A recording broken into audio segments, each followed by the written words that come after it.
বিশ্বনবীর জনাব হযরত মাওলানা আনজালা সাহেব দামাত বারাকাতুহু আলিয়া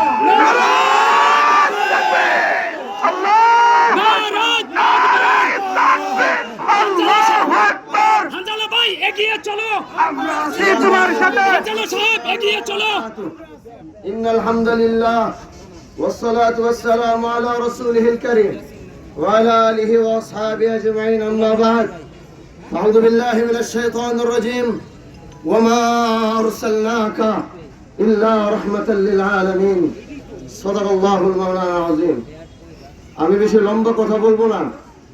আমি সবচেয়ে বেশি আনন্দিত, তার কারণ আমি আসলে আজকে এখানে একটা হাজী শরীয়তুল্লাহ সমাজ কল্যাণের প্রোগ্রাম হওয়ার কথা ছিল, কিন্তু আমি আনন্দিত এই জন্য যে আলহামদুলিল্লাহ আজকের এই প্রোগ্রামটা আমরা এককভাবে জামিয়াতুস সুন্নাহর সমস্ত আমার কলিজার টুকরা আমার ছাত্র ভাইরা উলামায়ে কেরামের সাথেই যে আমি উপস্থিত হইতে পেরেছি, এজন্য আমি শুকরগুজার আলহামদুলিল্লাহ।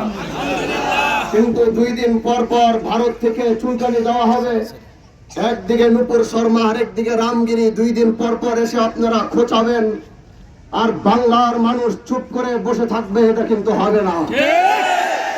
গত 16 বছর আমরা দেখেছি আওয়ামী লীগ সরকার 16 বছর ভারতের সাথে আঘাত করে চলেছে।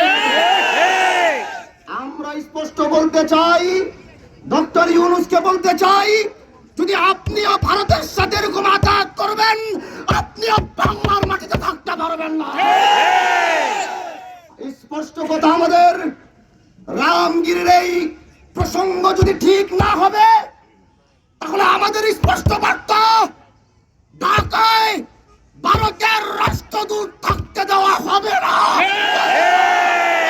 ভারতের দালালেরা হুঁশিয়ার সাবধান, হুঁশিয়ার সাবধান। ভারতের দালালেরা নবীর ইজ্জতের হেফাজতের জন্য পূর্বে উলামায়ে কেরাম জীবন দিয়েছে, আওয়াম জীবন দিয়েছে।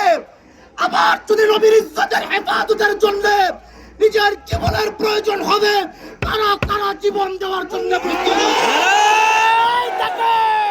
নারায়ে তাকবীর, আল্লাহু